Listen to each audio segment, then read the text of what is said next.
Saya Anissa dan saya mempunyai kerja lapangan untuk bertanyakan sedikit soalan lah berkaitan PRU. Cik bagaimana hari ini? Okey? Okey. Alhamdulillah.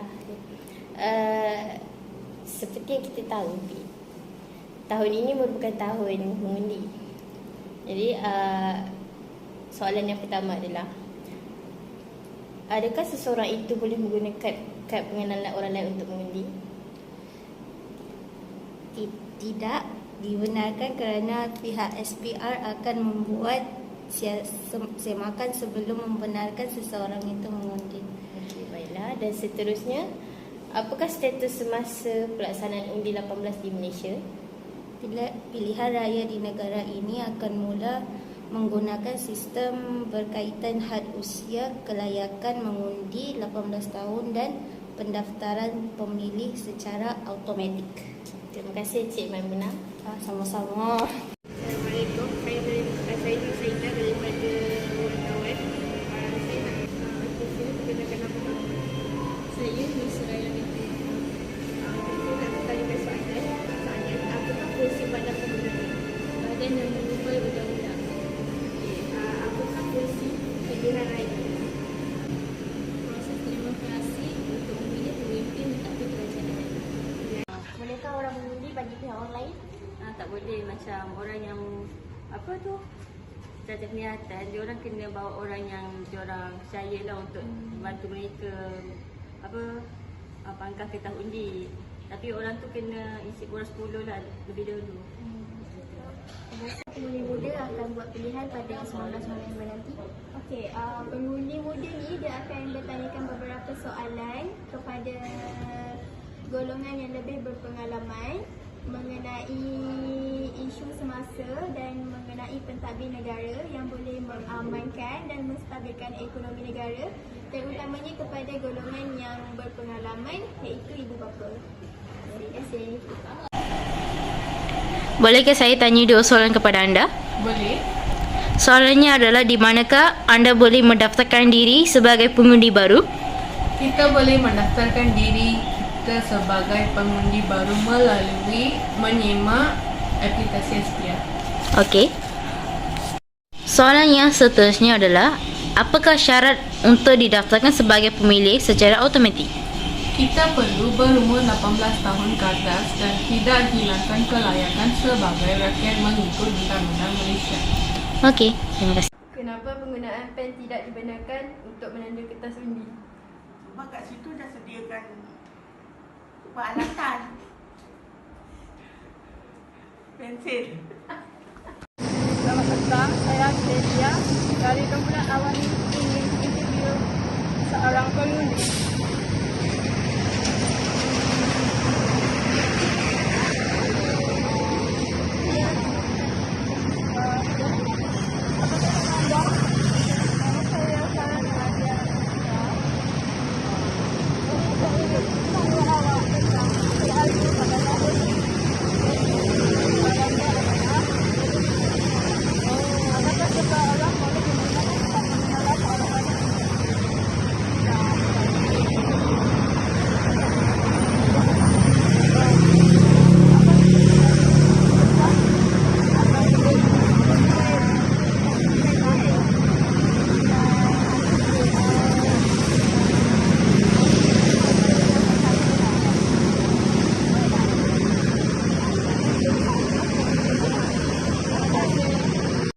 Selamat petang, saya Ella Demiana Sinau ingin mewawancara seorang pengundi yang telah mengundi pada masa PRU 15 kemarin. Okey. Selamat petang, boleh saya tahu nama kamu? Saya Kristia. Saya ingin mewawancara kamu dengan beberapa soalan. Nama gayanya Nai. Selamat petang. Boleh saya mewawancara kamu? Boleh. Yang pertama, mengapakah pentingkan representasi anak muda dalam Dewan Rakyat? Adakah wajar representasi ahli parlimen mengikut kadar populasi tua dan muda? Bagi saya benda tu wajar sebab semua orang ada hak untuk mengundi dalam Dewan Rakyat ni. Yang kedua, adakah anak muda akan turut mengundi serta masih minat dengan politik tanah air setelah melihat pertukaran kerajaan beberapa kali? Bagi saya, tak semua anak muda dia berminat dengan politik sebab politik ni dia bertukar-tukar kerajaan kan. Jadi bagi saya dia orang tak berminat. Sebab selalunya dia selepas PRU ni banyak benda yang akan berlaku, terutamanya rusuhan kaum. Tapi bagi saya lah, sewajarnya kita mengundilah untuk menentukan siapa yang akan memegang kerajaan kita. Okey, terima kasih. Okey, sekian terima kasih daripada dalam. Okeylah. Salam sejahtera, Cik. Boleh saya tanya anda beberapa soalan tentang pengundian? Ya, boleh. Okey. Bagaimana jika anda hendak menukar tempat mengundi? Kalau kita nak tukarkan tempat mengundi, kita boleh daftar melalui pemilih FPR, mengikut alamat dalam IC kita ataupun tempat bekerja lah, macam alamat tempat bekerja kita. Okey. Boleh saya tanya lagi? Ya, boleh. Okey. Apakah faktor-faktor yang akan mempengaruhi pilihan raya ini? Okey, kalau faktor-faktor yang boleh mempengaruhi pilihan raya macam ni, tidak ya. Dia boleh sebab tingkah laku ataupun sikap pengundi. Contohnya, ada orang tu dia mahu pergi undi, ada orang tu tak mahu pergi undi. So, kalau macam tu, dia akan efek lah. Macam orang lain akan menggunakan identiti yang palsu dan undi melalui nama kita. Begitu.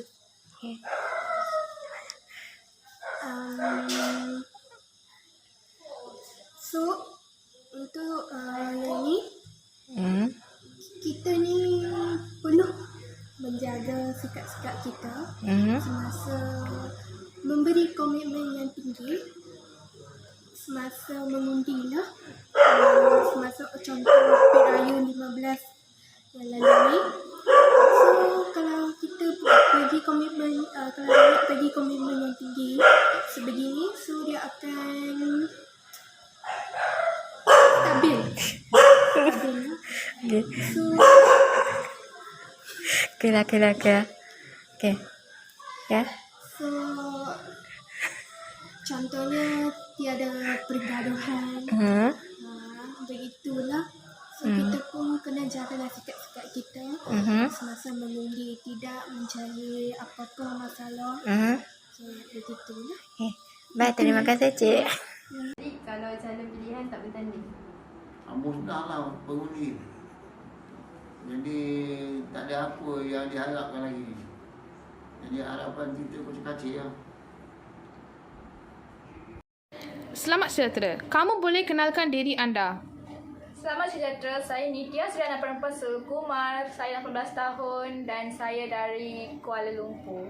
Hari ini saya akan interview anda tentang PRU. Soalan pertama ialah, berapa jumlah PRU yang pernah diadakan di Malaysia? Sebanyak 15 kali pernah diadakan di Malaysia. Okey, yang kedua ialah yang terakhir.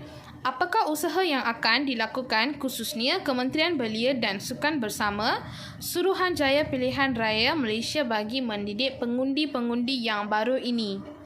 Kementerian Belia dan Sukan mempunyai misi yang jelas iaitu untuk memacu kemajuan aspirasi negara. Sudah tentu bakal pengundi-pengundi baru ini tergolong dalam perkumpulan belia yang akan menjadi tanggungjawab pihak Kementerian Belia dan Sukan bagi memastikan mereka ini sedar, faham dan yakin dengan sistem demokrasi negara serta tahu mengenai hak dan tanggungjawab sebagai warga negara dalam mencorakkan demokrasi negara berdasarkan kebijaksanaan dan kesedaran politik yang matang.